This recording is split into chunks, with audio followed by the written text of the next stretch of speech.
Ashama kabajamtootaa fi daawwattoota koo ani Dr. Obsaan jedhama. Egaa kana booda viidiyoo barsiisoo ta'an qabadheen yeroo yeroon kan isiniif dhufu ta'a. Egaa yeroo dheeraadhaaf adda bannee turre sababa adda addaatiin waan natti hin toliniif YouTube irratti viidiyoo isinii gadhiisuu hin dandeenye. Egaa kana booda immoo yeroo yeroodhaan viidiyoo isin barsiisan jedhee abdii godhe kan isiniif dhiyeessu ta'a. Subscribe gochuun maatii nuuf ta'a jecha gara barnoota har'aatti darbina. Barbaachifamummaa walqunnamtii saalaa namni hunduu ni beeka jedheen abdii qaba. Jaalala qabbanaa'e ho'isuuf mana jige ijaaruuf walqunnamtiin saalaa mi'aawaa ta'e gahee guddaa qaba. Egaa sagantaa keenya kan har'aa irratti tapha siree irratti yeroo hin dagatamne dabarsuuf yookiin jaalallee ta'e akkasi hin daganne akkamitti godhuu dandeetta? Yeroo mi'aawaa ta'e akkamitti dabarsuu dandeetta? Kan jedhu isteeppii tokko tokkoon adda babaafne kan ilaallu ta'a. Keessattuu dhiironni barnoota hedduu irraa argachuu dandeettu. Shamarran hedduun dhiironni walqunnamtii saalaa irratti dadhabanii jiru waan jedhu irra deddeebiin kaasu. Keessattuu dargaggoon baranaa sababbii garagaraatiin walqunnamtii saalaa irratti dadhabinni irratti ni mul'ata.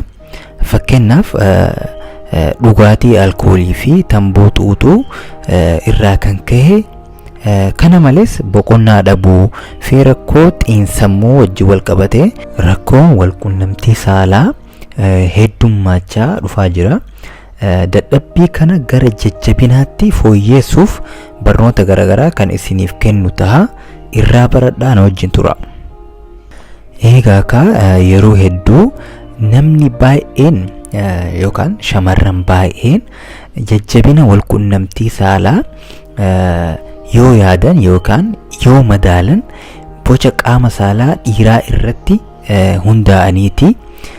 Fakkeenyaaf dhiira shaakallii ispoortii qabu yookaan qaama ispoortiin jajjabaate yookaan immoo qaama bareedaa boca bareedaa qabu dhiira dhedheeraa yookaan dhiira fuulli isaa bareedu dhiira bareedaa qofattu na gammachiisa, kanattu fedhii kiyya faccisiisuu danda'a yaada jedhutu jira. Garuu kuni shamarree takka gammachiisuuf gahaa miti, faayidaas hin qabu jechuudha. Dhiirri kamuu wantoota asii gaditti isiniif himu gochuu yoo kan danda'u ta'e jaallee isaa waaw gammachuu ajaa'ibaa keessa seensisuu dandeessa. Yoommoo isa dagatuu hin dandeessu. Yeroo isa yaadattetti yookiin suuraa isaa argitetti qaamni ishee walqunnamtii saalaaf kaka'ina guddaa argisiisa. Onneen ishee ni rifata, akkasuma qaamni saalaa ishee ni jiidha. Isa wajjin ta'uun abjuu ganamaaf galgalaa isheef taha hedduu hawwitii jechuudha. Inni biraa immoo gaafii gara kiyya dhufan keessaa tokko akkamitti qaama saalaa koo guddifadha kan jedhudha. Kuni faayidaa hin qabu. Guddinaa fi xiqqinni qaama saalaa dhiiraa jijjiirama guddaa fiduu hin danda'u. Qaamni saalaa dhiiraa seentimeetira 4 yookaan 5 yoo ta'e gahaadha. Wanti guddaan teeknika walqunnamtii saalaa beekuudha. Wanti kana isiniif himuuf dhiironni hedduun harki caalli rakkoo xiinsammuu keessatti argamu. Wanti barbaachisoon qabxiilee 3 kan asii gaditti isiniif himu hordofuudha. Inni biraa immoo dhiirri tokko shamara yookaan jaallee isaa gammachiisuuf dirqama daqiiqaa 15 yookaan 30 yookaan sa'aatii tokko turuu hin qabu. Teeknikaa fi taaktika yookaan beeku ta'e daqiiqaa 3 hanga daqiiqaa 5 keessatti jaallee isaa fixachiisuu yookaan gammachiisuu ni danda'a. Egaa qabxiileen sadan har'a irraa barannu keessaa inni dura wanti isin beekuu qabdan walqunnamtiin saalaa dalagaa sammuuti. Dura wanti develop gochuu qabdu yaadni kee guutumaan guututti gara walqunnamtii saalaatti akka deebi'u gochuudha. Tokkoffaan inni dura qaama ishee rifeensa irraa hanga miilaatti tuttuquudha. Osoo hin jarjariin suuta haala mi'aawaa ta'een qaama ishee qaqqabuu fi tuttuquun barbaachisaadha. Akkuma kana dura isinii himetti bakka iroojenas jedhaman bakka ishee kakaasuu danda'an hanga isheen hawwitutti, hanga isheen qaamni ishee fi sammuun isheellee walqunnamtii saalaaf sirritti kaka'utti tuttuquun akkasuma rirriguun ishee hawwachiisuun barbaachisaadha. Jarjaraan walqunnamtii saalatti seenuun dura ishee tuttuquu sirritti walqunnamtichaaf ishee qopheessuun barbaachisaa fi dagatamuu hin qabu jechuudha. Yeroo janas kana dura isin himee ture yoo kana kan hin beekne ta'e viidiyoo kiyyee kan darbe irratti laaluu yookaan daawwatuu dandeessu. Egaa yoo kan kana gootu ta'e guutumaan guututti qaamni ishee walqunnamtii saalaaf hawwee waan si eeggatuuf yeroo walqunnamticha eegaltanitti ishee fixachuuf yookaan gammaduuf yeroo dheeraa irraa hin fudhatu jechuudha. Yeroo bareedaa fi walqunnamtii saalaa mi'aawaa ta'e dabarsuu ni dandeessu jechuudha. Tokkoffaa fi inni dura kana.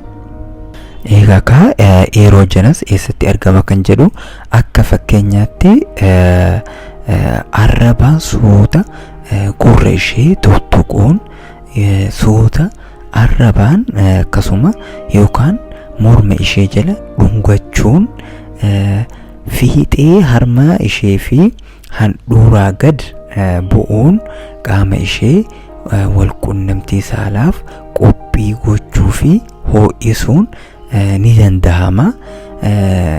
Bakka kana endingii nervii hedduminaan kan argamu waan ta'aniif walqunnamtii saalaaf daddaftee akka dammaqtuu fi akka qophii taatu isin gargaara. Yoo kana kan goodan booda daqiiqaa 3 hanga daqiiqaa 5tti yoo guddate daqiiqaa 10 keessatti ishee gammachiisuu fi walqunnamtii saalaaf ishee qopheessuu dandeessu. Inni lammaffaan immoo sammuu ishee walqunnamtiif qopheessuu fi kakaasuudha. Kana jechuun fakkeenyaaf ati bakka dalagaa taate yookaan immoo yoo biyyaanis biyya adda fagoo kan jiraatan ta'e yookaan immoo yeroodhaaf adda fagaattanii kan walitti deebitan ta'e yookaan immoo waluma biraa yoo kan jiraatan ta'e afaaniin sammuu ishee qophii godhuu qabda. Fakkeenyaaf hidhiitee bareedduu tana dhungachuu fedha. Hidhiitee mi'ooyituu tana akka itti dhungadhu silaa si argee harma kee bareedaa san akka itti tuttuquu fedhu irra gangalachuu fedha. Teessoo kee bareedaa san irra rafuu fedha. Akka itti na hawwachiistu baay'een si jaaladha kan jedhan haasawaa akkana kana dhagahuu feeti. Kana duras walqunnamtii saalaa kan gootan yoo ta'e walqunnamtii saalaa mi'aawaa ta'e dabarsitanii kan ture yoo ta'e yeroo san yaadachiisuun kana dura ni yaadattaami bakka sanitti akka sanitti dabarsine akkasitti wajji ta'anii akkasitti dhungadhee akkasitti walirratti himne jetti waan akkanaa haasa'uudhaan ishee kakaasuun baay'ee barbaachisaadha. Shamarran haasa'u akkana baay'ee jaalatu. Shamarran teenna akkuma beekamu baay'ee qaanfatu yookaan saalfatu. Ta'us garuu ishee kakaasuudhaaf wanni kun barbaachisaa fi murteessaadha. Yeroo kana jennuun baay'ee walqunnamtiishaaf hawwaa deemti. Hawwaa waan deemtuuf yeroo si argitetti yookaan yeroo walqunnamticha eegaltanitti gammaduuf yeroo irraa fudhatu daqiiqaa 3 daqiiqaa 5 keessatti gammaddee akka Amaarri jettutti yelibbee darasa jedhuu dandeessi. Sadaffaa fi inni dhumaa muudii ishee yookiin fedhii jaalleteetii beekuu fi hubatuudha. Kana jechuun isheen haala kam irratti walqunnamtii saalaa godhuu feeti, bakka kamitti feeti, akkasuma poozishinii akkamitti ishee gammachiisaa kan jedhu beekuun baay'ee barbaachisaadha. Already isheen waan sirraa eeduutu jira. Waan sirraa eeduu san immoo guutuufiin dirqama keeti ishee gammachiisuu yookaan barbaadu ta'ee fi jaalalleetee kan jaalattu yoo kan ta'u taa'ee waan isheen sirraa eedu sana godhuun sammuun ishee relax ta'uun akka walqunnamtichaaf qophii taatu godhuu ni dandeessa. Fakkeenyaaf gara siree deemuun dura wayinii dhuguu kan feetu yoo ta'e wayinii san bakka isheen feetutti wajji dhuguu fi yoo kana jedhu fayyaa keessan akka hin miinyetti osoo hin baay'atin alkooliin dhuguun barbaachisaa akka hin taane irra deddeebiin kan isinii hima. Garuu wayinii alkoolirraa bilisate akkasuma dhuguudhaan kan feetu yoo ta'e waan isheen feetu san godhuufiin barbaachisaadha. Yoo kana kan gootuuf ta'e muudiinis guutumaan guututti gara kee waan ta'uuf walqunnamtii saalaaf reedii taati.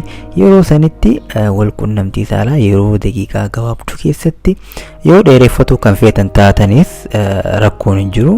Dheeressuudhaan yeroo mi'aawaa ta'e dabarsuu dandeessu. Egaa sagantaa keenya kan har'aa asirratti xumurree jirra. Yeroo itti aanutti viidiyoo barsiisoo ta'an qabadheen kan isiniif dhiyaadhu ta'a. Egaa subscribe gochuun maatii naaf ta'a, akkasuma like gochuun hamilee naaf ta'a jecha. Warri yaada qabdan akkasuma gaaffii qabdan koomentii irra naaf kaa'uu dandeessu. Koomentii keessan ni ilaala, ni dubbisa. Gaaffii keessaniif deebii qabadheen kan dhiyaadhu ta'a. Egaa fayyaa argadhaa, fayyaa dhabinaa.